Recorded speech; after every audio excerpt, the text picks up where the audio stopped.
Welcome to another edition of Drugs, Crime, and Politics. Good evening. I'm your host, Buford Terrell, and as usual, we're brought to you by the Drug Policy Forum of Texas. We discuss items related to drug law and drug culture on the show, usually with a view toward reforming the situation. Tonight, I guess I can start out with 3 bits of news. There's 1 bit of good news, 1 bit of bad news, and 1 bit that's either good or bad, depending on your view of the situation. The good news is that over the weekend, the Connecticut legislature passed a medical marijuana act. The governor had already said that he would sign it, so it looks like they're now the 18th jurisdiction in the country to recognize therapeutic marijuana. The bad news is really more sad news. Some of you might have seen me give a public speech at some sort of occasion, and you might remember that I like to end my speeches often by quoting the line from a famous Beach Boys song, "You've got to fight for your right to party." Well, Mike York of the Beastie Boys, passed away this week, so we'll have to fight for the right to party without the encouragement of the trio anymore. The news that is either good or bad, depending on your viewpoint, is that apparently in the Emerald Triangle of Northern California, which is probably now the world center of marijuana cultivation, prices of marijuana have been going through the cellar from as little as 6 months ago, when high-quality medical-grade cannabis was selling for around $4,000 a pound. It's gone down to below $3,000 a pound and has, in some circumstances lately, been going for as little as $1,000 a pound. Long-time skilled trimmers are finding it hard to get jobs this harvest because there's simply not enough market for the growers to pay them. So you may have been hearing some of my broccoli talks in the past where I argue that legalized marijuana should cost no more than broccoli. I think that what we've been seeing with market prices in California suggests that there's a lot of truth to that assertion. The prices seem to be going down a lot. Remember, this is your show. We depend on your comments and your questions to tell us whether we're going in the right direction and to focus on your concerns. If you're watching us live, you can please call at the number that's on the screen.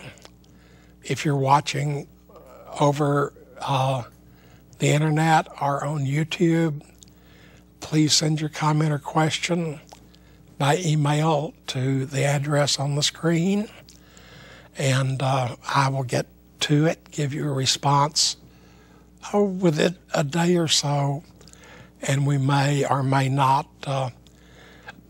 put your comment or question on the next broadcast. Several things are scheduled to come up in the near future. One thing that I think that we would all be interested in is that on May the 12th, Houston has its now justly famous art car parade. And not only will Houston Normal have its entry in the art car parade this year, but I understand Dallas Normal and San Antonio Normal, I believe, are also bringing their cars down. So perhaps there will be a whole cannabis caravan within the art car parade this year. A new high school movie will premiere on June the 1st, and the promo card that was passed out about it invites people to get baked. The back of the card includes a recipe for brownies that include a special ingredient. So I don't know anything about the movie. This doesn't indicate where it will be shown, but on June the 1st, there's a new movie coming out of sorts. So we will see what happens over the next month. There is, of course, the political season opening up. We'll get to that a little bit after we take a short break.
Listen to me, I want to start off with a dedication. I want to dedicate my remarks today to Danny Chen. Danny is a University of California, San Diego student. He was busted in an illegitimate DEA raid. He did 5 days, no water, in a DEA holding cell. He's guilty of nothing. This goes out to Danny. This goes out to our medical patients.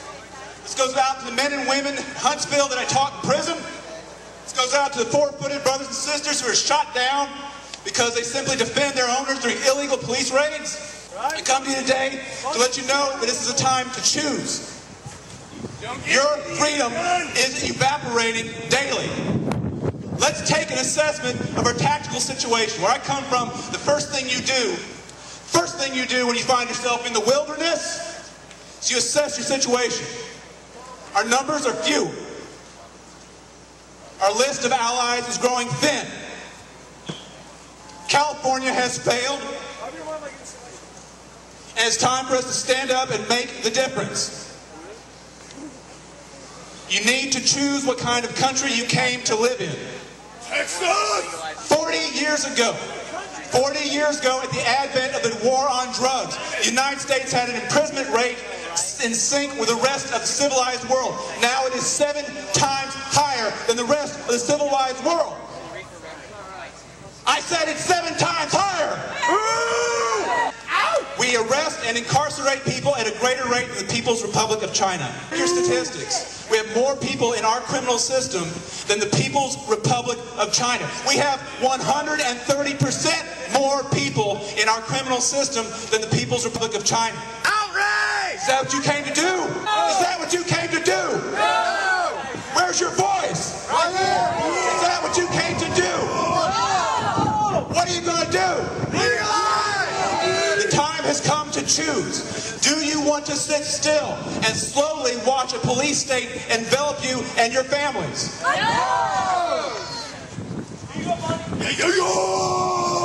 Do you want to watch a police state envelop you and your families while we sit peaceably on our couches, desensitized with all forms of entertainment and promises and speeches? We are standing on the steps of the edifice, which is the author of your oppression in the state. Right? This is the headquarters that put Texas 49th in education. Put Texas in the bottom third of health care. Put Texas at the top of the scale for marijuana possession arrests and convictions and time served. This is the edifice which has been the author of the destruction of equity between the races. Who gets busted most? Is it the African American kids? Is it the Hispanic kids? The marijuana. Who smokes weed the most? Everybody. The white kids smoke weed the most. Who's doing time? The kids of color. Why? Because it happens here. It happens here. It happens here. You're standing at the gates of Mordor. You're standing at the gates of Mordor. What are you going to say about it? Wake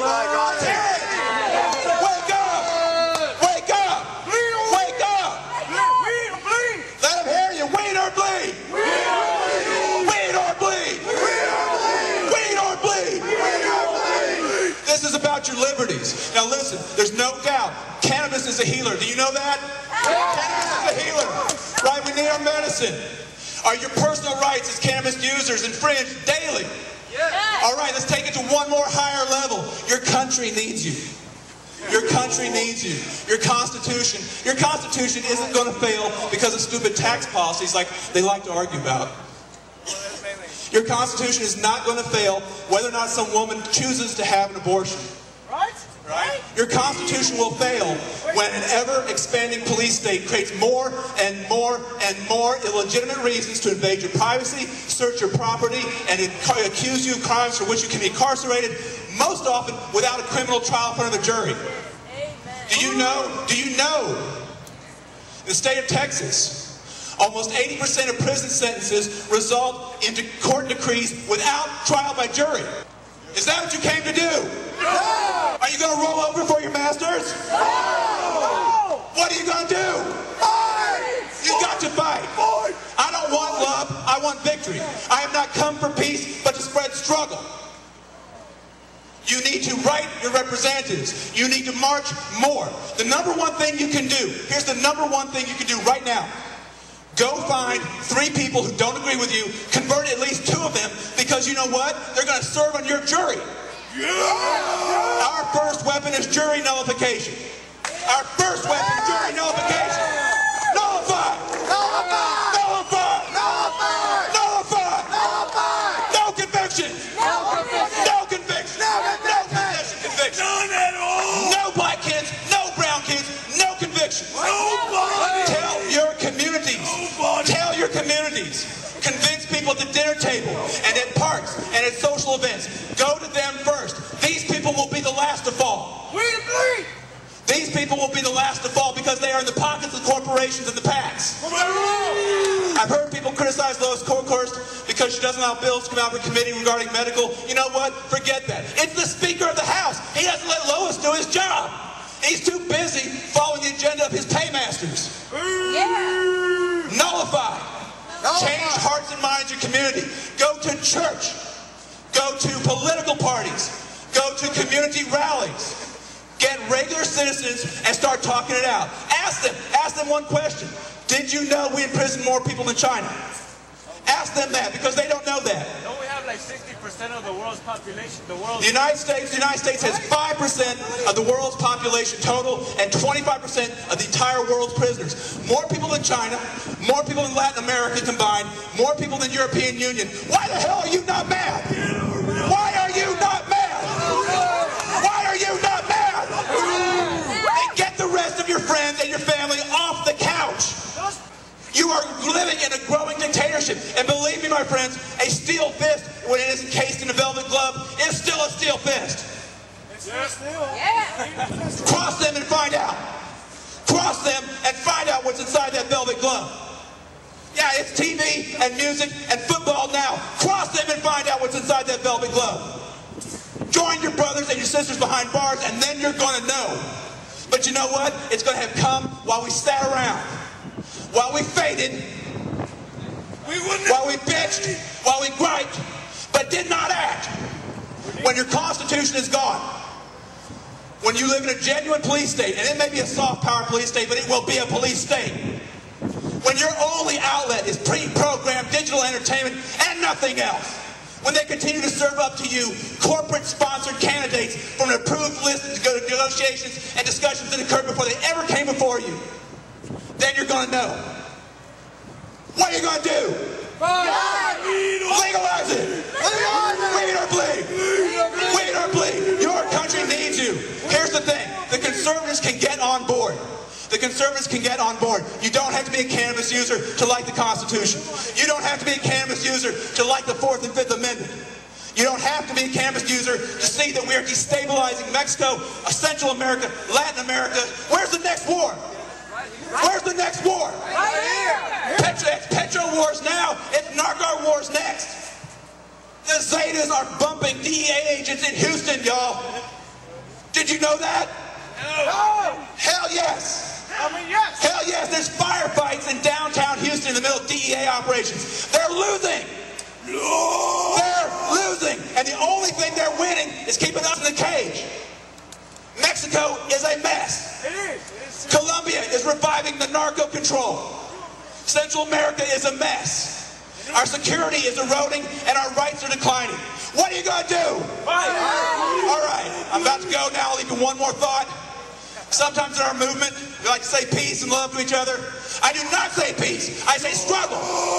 Peace comes with victory. Peace comes with victory. Peace comes with victory. Peace comes with victory. Peace comes with victory. Thank you very much.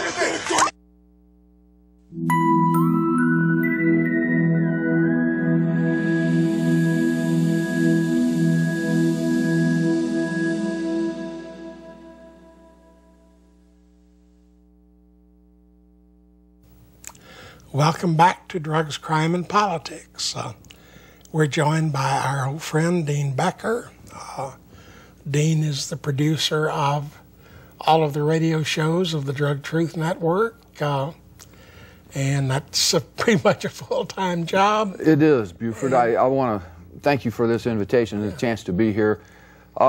I just returned from Tucson. I was about to say, you've been traveling quite a bit lately. I did. It was the Patients Out of Time Cannabis Therapeutics Convention, gathering of a little over 300 people, mostly Americans, but speakers from Canada, Israel, Spain, Great Britain, authors, scientists, those who have been doing the studies that the U.S. government refuses to allow here in these United States. And in several, like Israel and Canada, therapeutic cannabis is well established as part of their normal medical regime. Yeah, it's accepted. It is, in the case of Canada, actually produced by the under the auspices of the Canadian government. They license growers to provide the health service. Right. Currently, they're growing it in a mine, old abandoned mine in Flin Flon, Canada, if I remember correctly. They only have 1 or 2 strains. Many people complain that they need a wider selection. The government's thinking of doing that. But what I learned in Tucson was that they're finding indications. They're not saying outright that cannabis cures cancer, but they're saying that in combination with certain other drugs, it does seem to indicate that it is a prime means by which you can diminish, or in some cases actually eliminate certain cancers, particularly glioma, cancers of the brain. Which are hard to deal with normally. Yes, sir. Yes, sir. And you know, there was so many great folks there talking about the research they want to do. Dr. Donald Abrams, out of the University of California, San Francisco, he's been doing it, I think he's been doing the most in this regard here in the United States, doing as many tests and studies as he can, giving the constraints of the government, who refuses to provide the cannabis that he needs in some cases. Two things here. First, California for about 10 years or so actually was providing funding for cannabis research until their budget fell apart on them. Too many prisons. Yeah, and they've had to cancel that funding. Yeah. And the second is, in order to do any legitimate research on marijuana or cannabis, you have to have a license from the DEA to get cannabis provided by the NIDA from their plantation in Ole Miss. And the scuttlebutt in the research world has been that if your research proposal does not say flat out that you're going to prove something bad about marijuana, NIDA will not give you a license to get it.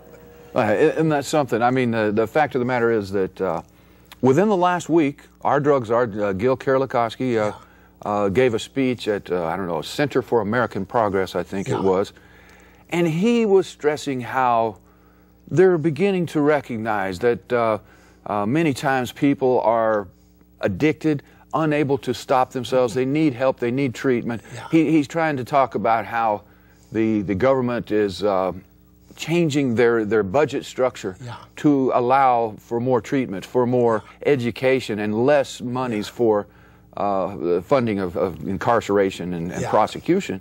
But the fact of the matter is, it's only a slight difference of 1% or so, and they hide the fact that many of the costs that the government incurs are not necessarily in prosecution, but more in the incarceration and other, I don't know, attendant fields that are not called prosecution, but they're part of the process. Yeah, but as budget matters, they're not treated as. Well, so that balance of figures looks better. And then also you mentioned NIDA, National Institute on Drug Abuse. I think it was about a week ago. Nora Valkow, the head of NIDA, gave a fairly lengthy interview on 60 Minutes. And contained within that was again the same old posturing that, you know, we need to treat people with more dignity, less incarceration, more treatment, more available facilities. But the fact of the matter is, these are just words at this point. Well, something's about to happen there. And frankly, I don't know what it means. But they have just decided that the NIDA and the NIAAA, which is the institute concerned with alcoholism, are to be merged into a new entity and put directly under the National Institutes of Health. Now, what that's going to mean, I don't know, but it's going to mean that to some extent, the little self-contained empires that NIAAA and NIDA have had are going to fall apart. And it's going to mean that the screening of research applicants will be handled by independent medical peers, not by bureaucrats within those institutes. With an agenda, with a name like National Institute on Drug Abuse, certainly they don't want to... And I believe it was before Virchow's time, but the head of the NIDA was asked something about it, and he said, I just want to remind you that our title is not Institute for Drug Abuse, it's Institute on Drug Abuse. Well, and that is the case. As we talked about, they forestall, prevent, if possible, any studies that might prove, you know, that cannabis or other drugs are beneficial. I think in the speech by Dr. Donald Abrams, he even talked about that in regards to study of symbiosis, or whatever you call it, the combination of cannabis and opiates, that you can diminish the use of both of these through the combination of the two. And the way he was able to get some funding from NIDA was to say that it was to study the safety of that combination, not necessarily the benefit. I guess it tripped the switch for NIDA. You also went to Washington, didn't you? I did. Now I've been to Washington once before, but I've never been to inside the halls of Congress and the Senate buildings. Nobody was there. They're all on vacation. I think we've seen the TV telling us that. But Sheila Jackson Lee, my congresswoman, I went to see her staff, Senator Cornyn, Senator Hutchison, and you know, a good general discussion. Sheila Jackson Lee's office seemed much more open and receptive to many ideas I was bringing forward. I was there with Joy Strickland out of Dallas, heads up Mothers Against Teen Violence, and a lady from the Drug Policy Alliance was with us too. But I shared my 50 words with them. And I feel these are 50 words that the American people needs to think about, that we need to address and get an answer from the drug czar and the president. As part of a letter to the editor I had in the Houston Chronicle now 2.5 weeks ago. See if I can remember it. Considering the corruption of the drug war, which includes empowering our terrorist enemies, enriching these barbarous Latin cartels selling contaminated drugs to our children, what is the benefit? What have we derived from this policy that offsets this horrible blowback? And I think that's a question that must be addressed if we're ever going to deal with this drug war. Well, you know, I just keep thinking that we're now approaching the 100th anniversary of the Harrison Act. Yep, December 17th, 1914. And as near as I can tell, the only thing the government's managed to do in that 100 years is make both the drug and the drug gang problems worse than they've ever been. Yeah, much worse. And it is preposterous, really, when you consider that the blowback I was talking about is batched together and used as justification to continue this policy, when truly these horrors we inflict on ourselves are caused 99% by the policy itself. Well, I wanted to ask you about one of the things I mentioned before you got here. And this is the way that apparently marijuana prices in the Golden Triangle had just been plummeting. Yep. Well, that has to do with the fact that the supply chain has broken down, if you will, that they've shut down dozens, if not perhaps 100, of those cannabis dispensaries at this point in time. Well, is it that, or is it that supply is finally catching up with demand? Well, and I think that's probably a large part of it as well. The fact of the matter that the price was falling in California 10–20%, whereas in Colorado it has fallen 25 to sometimes 50% beyond the prices of, say, 3 or 4 years ago. And this has to do with the fact that there are a lot of people growing cannabis now, true. Right. And that the demand, I guess, has caught up with that supply, or vice versa. Don't know quite how to say it, but the fact of the matter is that we have, seen changes in the economy caused, one, by all the growers, and two, by the fact the supply chain is breaking down. People don't have the easy outlets to sell it like they used to. Well, it's time for us to take another break. And when we come back, we will look at some film clips with the people Dean met on his travels. See you in a couple of minutes.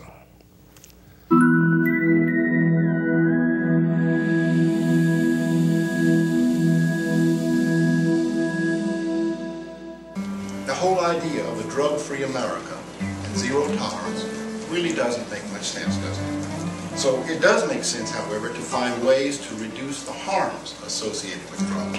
And that's what I want to talk about. To start thinking about whether it is really laws that make the difference on whether people use drugs or not. Al Capone didn't shoot people because he was intoxicated. Right, exactly. Those people are not fighting over drugs, they're fighting over money. Drug laws have no basis in science. Drug laws are based on politics and money. So there's this unholy symbiosis between, on the one hand, those who are selling illegal drugs, the drug lords, if you will, and on the other side, the drug warriors. War on drugs isn't working, and that, if anything, it's just making what we call the drug problem a lot worse.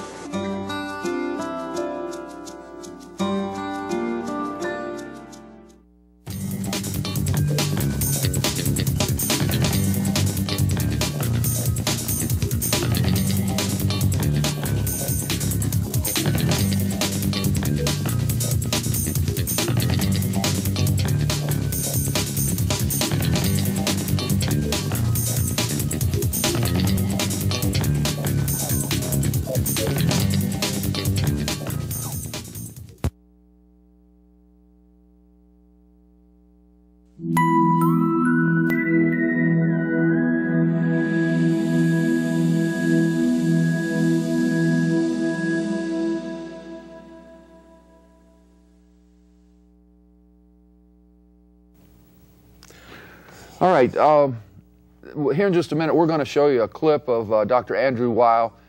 This was a speech he gave at Ventana Canyon Resort, I think it was, there outside of Tucson, gathering of 300 people from around the world to attend the Cannabis Therapeutics Convention, put together by the Patients Out of Time group. Their website, by the way, is medicalcannabis.com. I have thus far 1.5 hours worth of my programming at Drug Truth Network comes from this conference as well. I'd urge you to check that out, but let's go ahead and look at this video here from Dr. Andrew Weil. And when it's over, we may, you and I and Dr. Weil, have a white beard contest. Okay. All right. It's a pleasure to be here. I'm just going to speak to you briefly. I'll be back this afternoon to be on a panel. Dr. Becker gave up his speaking time this morning. He said so I could share some of my personal experiences in cannabis research. In fact, he's terrified of public speaking. And he told me that after hearing the comments about public speaking and toxic cortisol release in Matt Hill's presentation about stress yesterday, that he'll never speak again. It's been almost 45 years since I did the first double-blind human experiments with marijuana. And when that work was published in 1968, I predicted that marijuana would be legalized within 5 years. Because I thought it was just a matter of ignorance. And then when people learned how benign marijuana was, especially relative to alcohol and tobacco, that was all it would take. I did not realize that it was irrationality and prejudice that really maintained these prohibitions, and that people did not want to know the truth, and that when you told them the truth, they simply put that aside and didn't pay attention to it. And that was before we knew anything about the endocannabinoid system or the vast medical potential of marijuana. The traditional uses were known about an anti-nausea effect and possibly an effect with asthma, glaucoma, muscle spasticity, but really nothing about these tremendous potentials with cancer and very serious diseases. Now I have to tell you, first of all, let me say that I welcome you on behalf of the University of Arizona College of Medicine. I also have to say that I'm somewhat embarrassed that my university did not provide CME credit for this conference. And I'll just read you one comment. When we approached our university for CME, the person who was to pass this on to a higher committee wrote back, "My understanding is that there will be sampling done at the conference." And this has caused concern from the university. But this is Arizona.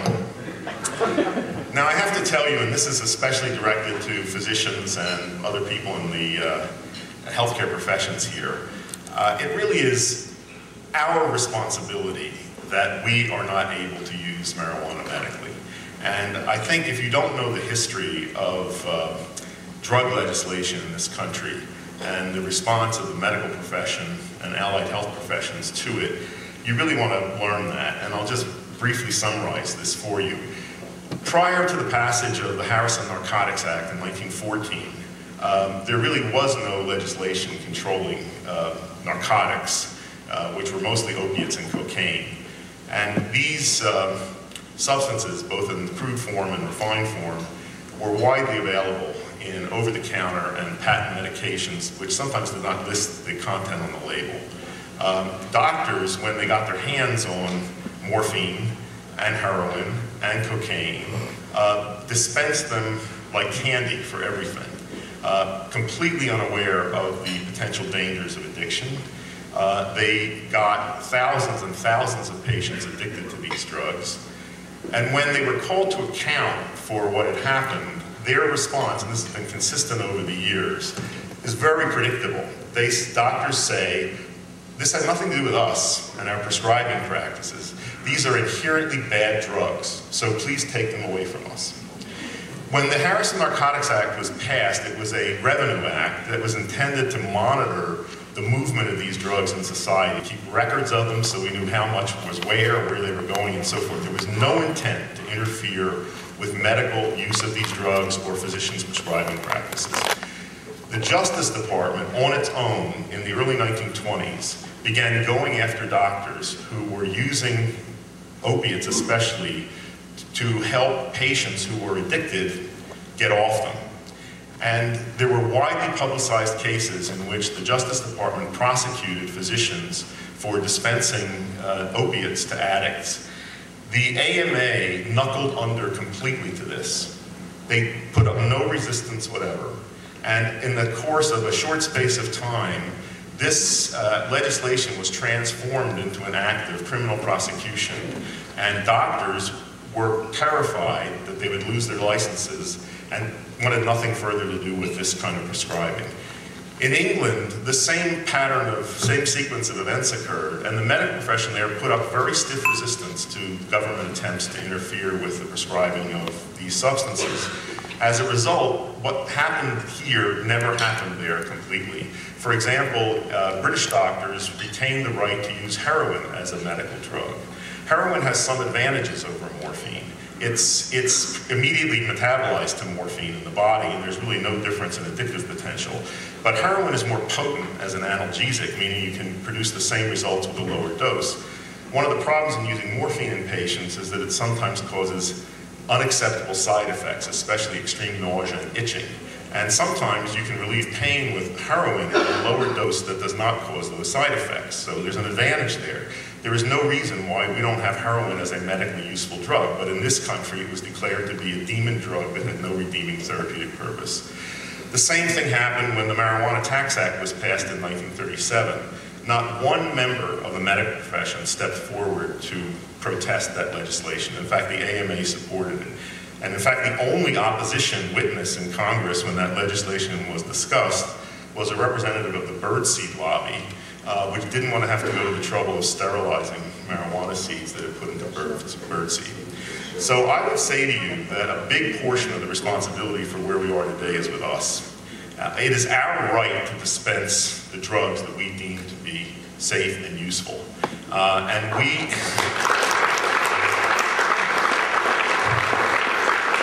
need to take that right back, which was taken away from us so long ago, and very unfairly. So I would love to see the medical profession in this country get some spine to it and begin to stand up and declare that we know that cannabis is a safe drug. In fact, there's no safer drug out there. You can't kill people with cannabis. You can kill people with every drug you see advertised on television today. And with really every drug that we use in conventional medicine. It's just a matter of dose. But you can't do that with cannabis. So there's nothing that matches its safety record. And the potential usefulness of this substance is vast. So why don't we have it? Why aren't we able to recommend it? It's our fault, and I would charge you with the responsibility of taking that right back. I would also say that my sense is that most doctors that I know are not comfortable with recommending a medicine in the form of something to be smoked, nor are they comfortable with recommending something whose use is not clearly distinguished from recreational use of an intoxicant. So I think it's a vital necessity to have forms of cannabis available for medical use that look like medical drugs, that come in forms that doctors are familiar with, that are standardized, predictable, and so forth. And I think it's also worth all of our time to try to make those kinds of products appear in our country. I think that will make acceptance by the medical profession much easier. So that's really my main message to you this morning. I'm going to stop there, and I'll be back this afternoon to share more information with you on the panel. Thanks.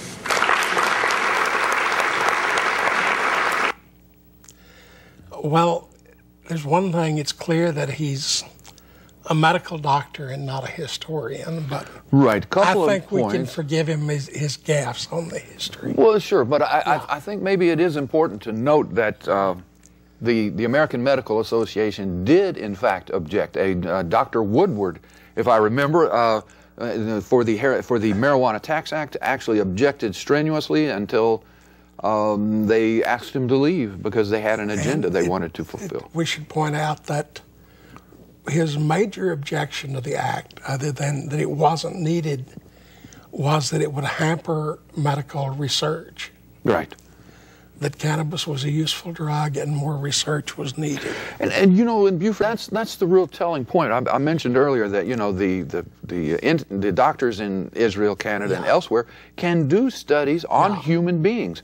Here we can do it with rats and viruses and whatever. I mean, it is constrained. Maybe there have been some studies on humans, but not to the extent that we would like, especially to prove the cancer-reducing properties. And none of the ultra large scale, thousands of patient studies necessary for FDA licensing.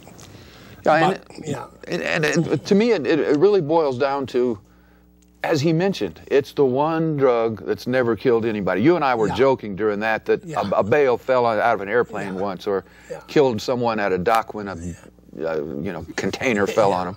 But the truth of the matter is that there is no real justification for forestalling, for delaying those studies on human beings. If there is any possibility that cannabis can cure cancer in human beings, I don't see it's evil not to try. We're conducting a very large-scale study now. Unfortunately, there are no doctors supervising it, and nobody's writing it up. Well, yeah. But you cannot pick up a newspaper these days without reading a story about returning veterans and post-traumatic stress disorder. Yeah. And if you go back at least all the way through Vietnam, and especially now in Afghanistan and even Iraq, one of the things we find is that large numbers of the fighting troops use marijuana quite a bit while in the field. And the Israelis, as long ago as the 1967 war, were using cannabis as an on-the-spot treatment for PSTD in their army, and it's now the standard approved medical approach to the disorder in Israel. Well, and it would be... As I say, if we just had the doctors there in Afghanistan taking notes, we've got the study going on. Right, and this is not to diminish the benefit that is derived from... It works. that is derived even from smoking opium for certain people, that it helps to take away the horror, the stress, the horror, the memory of what these people have endured. And a secondary thing is, I think it's even more important now, is that in this, quote, modern age, we have the supplies, the medications, and we have the helicopters to get those guys the hell out of there to a station and get them to Germany and get them treatment enough to keep them alive, despite severe incapacitation for some of these guys that never would have made it that far in prior wars. But, you know, I've often thought, sitting here in Houston and looking at literally the miracles that MD Anderson does. And I've wondered for some time now, what would happen if Sloan Kettering and MD Anderson and Cincinnati Clinic or Cleveland Clinic and the Mayo Clinic simply turned to the DEA and the NIDA and said, the hell with you guys, we're opening our own greenhouse, we're going to use it on site. Right. If you don't like it, throw MD Anderson in jail. What Dr. Weil was saying there too about the doctors are responsible for this current circumstance. I would say it's the doctors, it's the journalists, it's lion weasel politicians. Yeah. But those in positions of responsibility and authority who gave up that right and that responsibility low 100 years ago, they should bear the brunt of this blame because they kowtowed to these fearmongers in Washington, D.C. I think he was not being truly fair to the doctors there. The high point of opium, morphine, heroin, cocaine use in this country was not 1914 when the law was passed, but at about 1900. Sure, sure. And that's when the doctors realized that overuse of these drugs was causing a problem. They changed medical education, they changed prescribing practices, and that when the doctors started tending to their own business in about 1895 or so, the use of opiates and cocaine had already decreased by about a third before the law was ever passed. Well, and this does bring to mind, it was in that same time frame, the turning of the 19th into the 20th century, that they did become aware that these patent medicines being circulated and sold by, quote, snake oil salesmen had these chemicals, these compounds that, as Dr. Weil said, people didn't even know what was in there. And so the 1906 Pure Food Act, yes, took care of which that. started requiring people to put them on the labels. Then we had the solution. Allowed people to quit buying them, and they did quit buying them. Okay. So. I'm told we have the other clip ready. This is, well, it's Dr. Donald Abrams. He's out of the University of California, San Francisco. We're hoping that there'll be a few minutes after that. You will call in, please. But let's run a few minutes of that clip with Dr. Donald Abrams. We get there.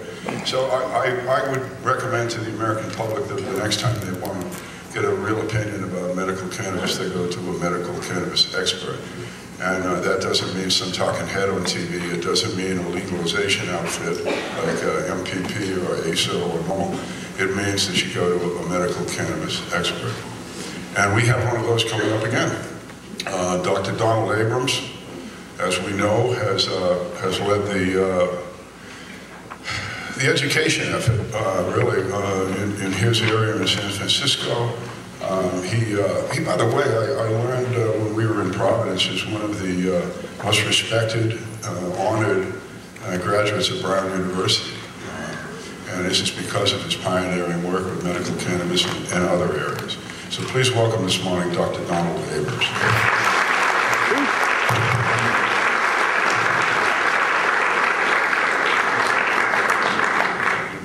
Thank you. It's a pleasure to be here. Sorry, Andy's not here to hear that what I said yesterday, that the California Medical Association has in fact suggested legalization and taxation be the way that we go. So, actually, this is the first time I've used the podium. How do I do slides? Good.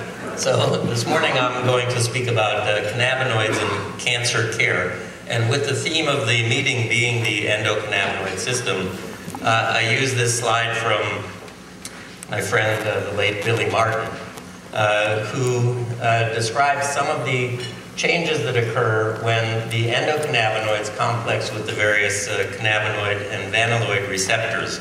And I just want to point out the ones that I think are relevant for people living with malignant disease. Certainly the CB1 receptor, control of appetite, immune function, pain, emesis, reward are relevant for people with cancer. with regards to the CB2 function, certainly immune function, cell proliferation, very important, inflammation and pain. The as yet unidentified cannabinoid receptor, probably also related to pain. Vasodilation may also be important. And with the interaction between endocannabinoids and the vanilloid receptor, pain and inflammation. So many ways that you can see that physiologically our bodies and our cannabinoid receptors are set up to help us manage cancer, perhaps itself, but certainly the symptoms associated with cancer. So if the endocannabinoids work, then I would suggest that probably the plant cannabinoids may as well.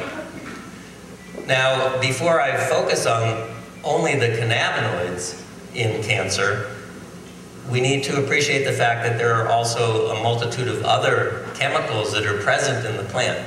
Andy's right. When I started saying that I wanted to study cannabis, my colleague said, well, Donald, it's a plant. And nobody smokes foxglove anymore. We give people digitalis. So you don't use a whole plant. But it's actually cannabis that brought me to Andy's program at the University of Arizona, where I did my fellowship in integrative medicine. And there I learned of cultures that use whole plants. For example, in traditional Chinese medicine, because when you extract the single active moiety and put it in a sesame capsule, for example, then you remove the yin and the yang, the things that support the benefit of that component and the things that decrease some of the side effects. So I think before we just focus on cannabinoids, we need to appreciate that there are other components in the plant that may have medicinal activity. And certainly the terpenoids, which provide the plant with its characteristic aroma, are also important in medicine. And I turn to Ethan Russo's fabulous entourage effect paper, which lists for us some of the main cannabis terpenoids, also that are involved in giving cannabis its smells, the citrus, the pine, the hops. We have also the other terpenoids, many terpenoids that are there, not only to perhaps improve the effects of the cannabinoids and decrease their side effects, but have activity in and of themselves that are relevant to people with cancer. The flavonoids are also aromatic, and cannabis contains about 20 free flavonoids. These also may be involved in the pharmacokinetics of the plant. And these well, you naughty thing, teasing us this way. Well, Buford, the good thing is that I've got about an hour of Dr. Donald Abrams. If you go to my Century of Lies show, which is there in the middle section at drugtruth.net, Century of Lies show, that's the beginning of the speech, well beyond what you saw here, and then you jump to the 420 reports for Monday, Tuesday, Wednesday, Thursday, which is on the right-hand margin. Yeah. You can hear basically the whole speech from Dr. Abrams. And lots of other good stuff. Oh, yes. Dr. Weil, I've got him. He was on last week's show. A couple of other speakers from there. I've still got more I'll be using next week. Dr. Robert Melamede, head of Cannabis Science Incorporated. He's a very bold speaker in this regard. He doesn't pull any punches, which I like. As I understand it, you've also got an interview with the author of the book that I'll end up reviewing next show. Oh, I do. Dr. Tom Feeling. Yeah, he wrote a great book that breaks it down, makes it easy to understand the whole, rigmarole of this drug war and the cocaine war, and how it all flows and fits together. During that clip, you were telling me about a lady located nearby that... No, this was somewhere else in the country. A middle-aged woman on crutches with a permanently implanted IV in her arm was grabbed at the counter of the pharmacy by two police, hauled out and thrown in the back of a police car. And they said that they were getting her because they thought she was using forged pain medicine prescriptions.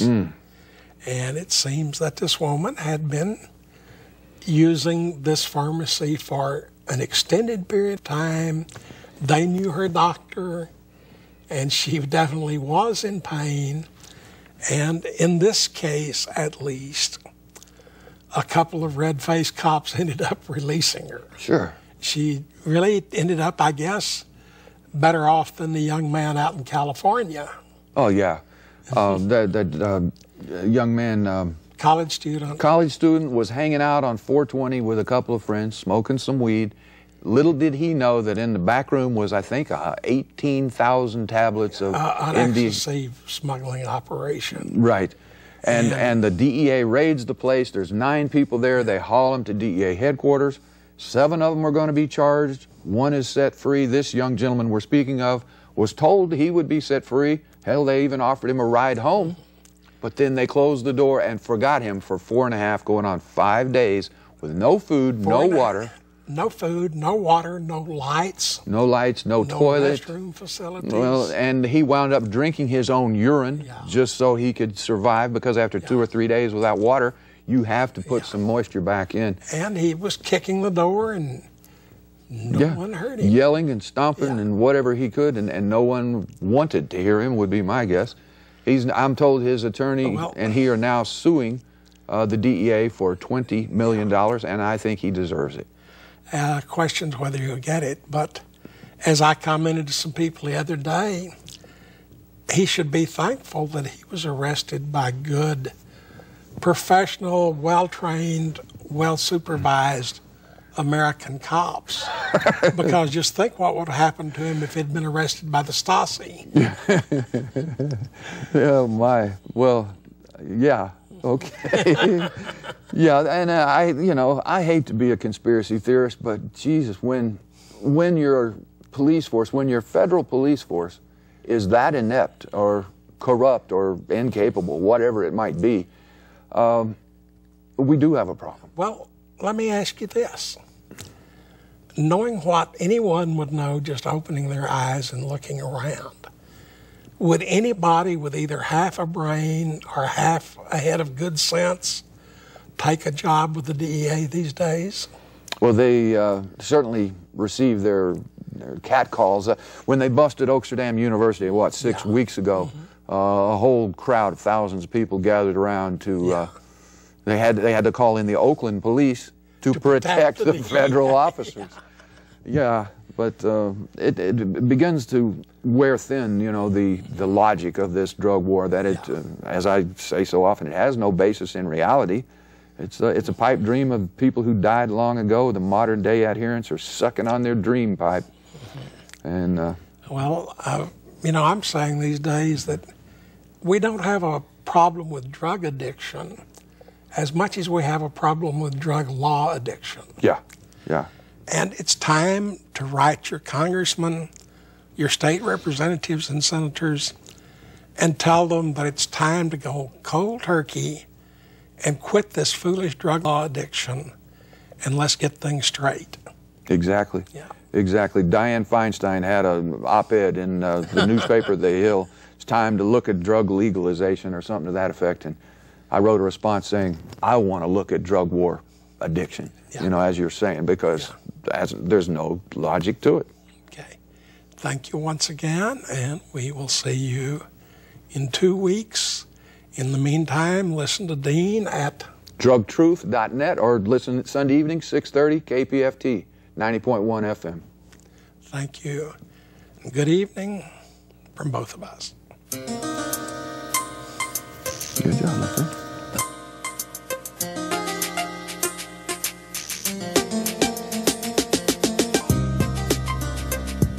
We have these private prisons that have now hired lobbyists to go get minimum mandatories in you.